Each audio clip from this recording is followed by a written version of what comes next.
the orbital diagram in which both Hund's rule as well as Aufbau principle is violated। यार देखो, सबसे पहले देखना हुंस रूल क्या होता है। जब भी अपन इलेक्ट्रॉन फिल कर रहे होते हैं डीजेनरेट ऑर्बिटल्स क्या होते हैं जिसकी एनर्जी क्या होती है सेम, जैसे सेम एनर्जी ऑर्बिटल्स। तो पहले अपन एक एक इलेक्ट्रॉन भरेंगे सेम स्पिन का, उसके बाद पेयरिंग स्टार्ट होगी, ठीक है। और ऑफ प्रिंसिपल क्या बोलता है कि सबसे पहले इलेक्ट्रॉन उस ऑर्बिटल में जाएगा, उस सेक्शन में जाएगा जिसकी एनर्जी क्या है बेटा आपकी कम है, ठीक है।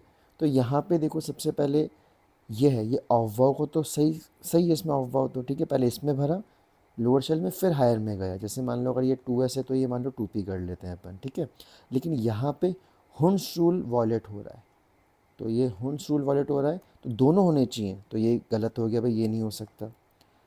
उसके बाद नेक्स्ट ये बोल रहा है यहाँ पे हुंस रूल को तो फॉलो कर रहा है, लेकिन ऑफ प्रिंसिपल भाई पहले इसमें दोनों भरने चाहिए थे, उसके बाद इसमें जाता, तो ये भी गलत हो गया। तो यहाँ पे जो वॉलेट हो रहा है दैट इज़ ऑफ प्रिंसिपल, ये वॉलेट हो रहा है। इस केस में आप देखोगे तो यहाँ पे आपका देखो ऑफ प्रिंसिपल पहले इसमें भरा और फिर इसमें गया, ठीक है। तो 2s और 2p तो ऑफ के अकॉर्डिंग भी सही है।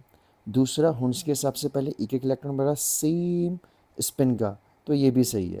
यहाँ पे जो एक्चुअली गलत है वो है Pauli's principle, Pauli's exclusion principle. और वो क्यों गलत है, क्योंकि वो बोलता है कि एक ऑर्बिटल में मैक्सिमम 2 इलेक्ट्रॉन आ सकते हैं और दोनों का स्पिन क्या होगा अपोजिट। बट यहाँ पे क्वेश्चन में पूछा ही नहीं है, तो इससे अपन को मतलब नहीं रखना। अब यहाँ देख रहे हो इस वाले में ऑफ वाव भी गलत है, क्योंकि पहले इसमें भरने चाहिए थे दोनों इलेक्ट्रॉन, तो ऑफ वाव भी गलत। और दूसरा यहाँ पे देख रहे हो हुंस रूल के हिसाब से ये सही क्या होता, पहले अगर अपन देखें 1 2 3 और फिर चौथा यहाँ आता, तो यहाँ पे हुंस रूल भी क्या है आपका गलत। तो ये दोनों गलत है, तो यहाँ पे जो करेक्ट ऑप्शन है दैट इज़ ऑप्शन नंबर 4।